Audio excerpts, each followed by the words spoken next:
Jack Bergman, great to see you on this Thanksgiving week. Thanks for taking the time, Congressman. So I saw your X account and the message you penned for our servicemen and women following the Democrats' refuse illegal orders video. And I know that you were part of the GOP's response video as well. In your X post, you concluded with a simple message.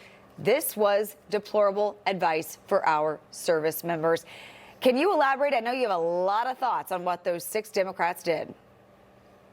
Well, first of all, to get back to the use of the term deplorable, I think that was coined about 8 or 10 years ago by a somewhat famous person who really had the worst of intents, not intense as in the emotion, but intent involved in what the outcome was going to be. But what that video did, it potentially put in the minds of these young men and women who are in uniform and training to go into harm's way, it put doubt into their mind.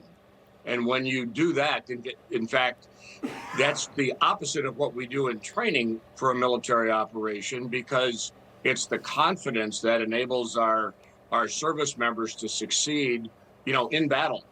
So the seeds of doubt were planted, and I guess the intent of that group that did it was just because they hate President Trump. And hate has never been a motivator, but they certainly went a long way towards tarnishing the image of Congress. Let's face it, the American people have a bad enough image today as it is with what they think Congress does or doesn't do. That video really put Congress in the tank in a lot of people's minds as far as having good people that were elected, whether it be the Senate or the House, to actually do what we were sent there to do, which was do good policy and law. But those folks hurt our readiness from a warfighting perspective, and that gets people hurt.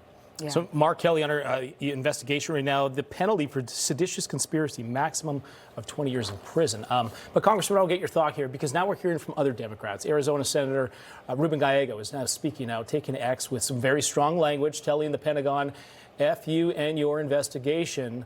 He also warned that there will be consequences for pursuing lawmakers once Trump is out of office. That seems like a threat. Your take on this? Well, I know Senator Gallego. I served with him in the House, and he's a fellow Marine. He should know better. This kind of behavior is tantamount to a little child having a tantrum because they didn't get their way. And let's face it, right now, the Democrats don't have a plan. They don't have a path. They don't have a party leader. And there's a certain sadness in that as well, because we are a country that has succeeded because good people from both sides of the aisle have stepped up in times of need. Well, I guarantee you what you're hearing coming out of the mouths of my Democrat colleagues shows, I don't know if they're capable or not, but they're certainly not good people when it comes to the rhetoric they're spouting, because they are either intentionally or unintentionally creating chaos in the minds of all of our citizens, not just the military.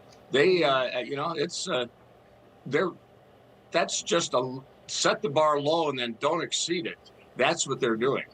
Yeah, you mentioned setting the bar low, and maybe it's just me, but I seem to think lately when Democrats are upset about something, they just use 4-letter colorful words. It seems like we're hearing a lot of cursing from Democrats lately when they're trying to get a point across, but to me that doesn't really get a point across. What do you think? Well said.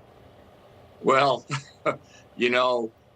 my dad was a sailor in the South Pacific in World War II. My mother was a Minnesota farm girl who had the vocabulary of a sailor. So I've heard, but she never used the F or the PH word, depending on how you spell it. But I tell you, she got her point across. But the idea for these folks to use that kind of foul language, again, it doesn't make them look any better. In fact, what it makes them look like is they're back in 8th grade, and somebody didn't get invited to a party or didn't get invited to be part of the cool group because they couldn't hold their emotions in. This is all emotion. This is emotions run amok, and we need adult behavior on both sides of the aisle throughout Congress. Information. Truth is freedom. Is Newsmax. It's real news for real people.